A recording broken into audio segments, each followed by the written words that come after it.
फेरि विदेशमा चाहिँ अलमोस्ट हलो ब्रिक्स चाहिँ युज भइरहेको हामी देखिन्छौँ। तर नेपालमा चाहिँ सायद कमी थियो। तर मैले पनि कसरी हलो ब्रिक्स चाहिँ बनाउने भन्ने चाहिँ सोचिरहेको थियो र यो ब्रिन प्रोजेक्ट आयो, मलाई हलो ब्रिक्स बनाउनलाई चाहिँ सल्लाह दिनुभयो। त्यही अनुसारबाट मैले हलो ब्रिक्स निकालेँ। निकाल्दाखेरि मलाई पनि सेटिस्फाई नै छ, मलाई पनि खुसी नै छ, किनभने माटो कम गएछ। अनि त्यहाँपछि चाहिँ इँटा पोल्दाखेरि कोइला पनि त्यसमा बचत भएछ।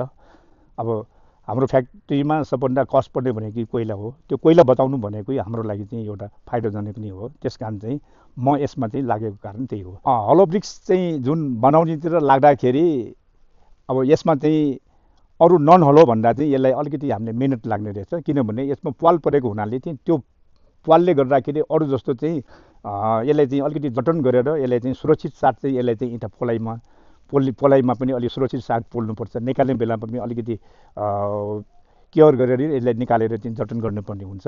र अब यसलाई चाहिँ माटो पनि अलिकति मुलायम गर्नुको लागि चाहिँ मैले एउटा मेसिन पनि थप्नु पर्यो, क्रसर।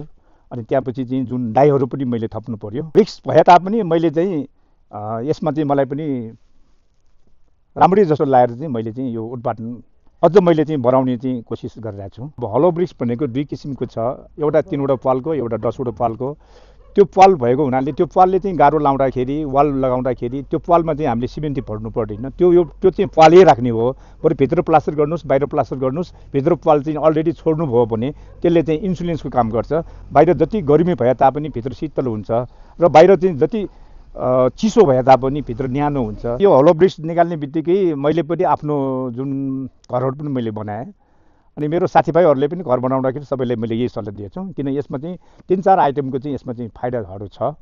हलो ब्रिक्सबाट चाहिँ अब केही कोइलाहरू चाहिँ मतलब चाहिँ कम कोइला मात्रै जलाए पनि इँटा पाक्दो रहेछ। अब मैले पनि केही हदसम्म चाहिँ वातावरण दूषित सम्बन्धी चाहिँ हामीले पनि केही यो फ्याक्ट्रीले केही न्यूनीकरण गरेको जस्तो मलाई महसुस भइरहेछ। हलो र नन हलोमा 300 ग्राम फरक हुने बित्तिकै त्यो घरलाई चाहिँ अनावश्यक चाहिँ लोड त्यो कम हुने भयो। लोड कम हुनु भनेकै घरको लागि चाहिँ एउटा फाइदै हो। यो हलो ब्रिक्सले चाहिँ फ्योरफेस लगाएर सुर्की प्याटिङ गरेर त्यसमा चाहिँ राम्रोसँग चाहिँ डिजाइन पनि निकाल्ने मिल्दो रहेछ। ल हामीसँग बिन क्रेट एपमा जोडिनुहोस् र राम्रो गुणस्तरीय हलो ब्रिक्स पाउनुहोस्।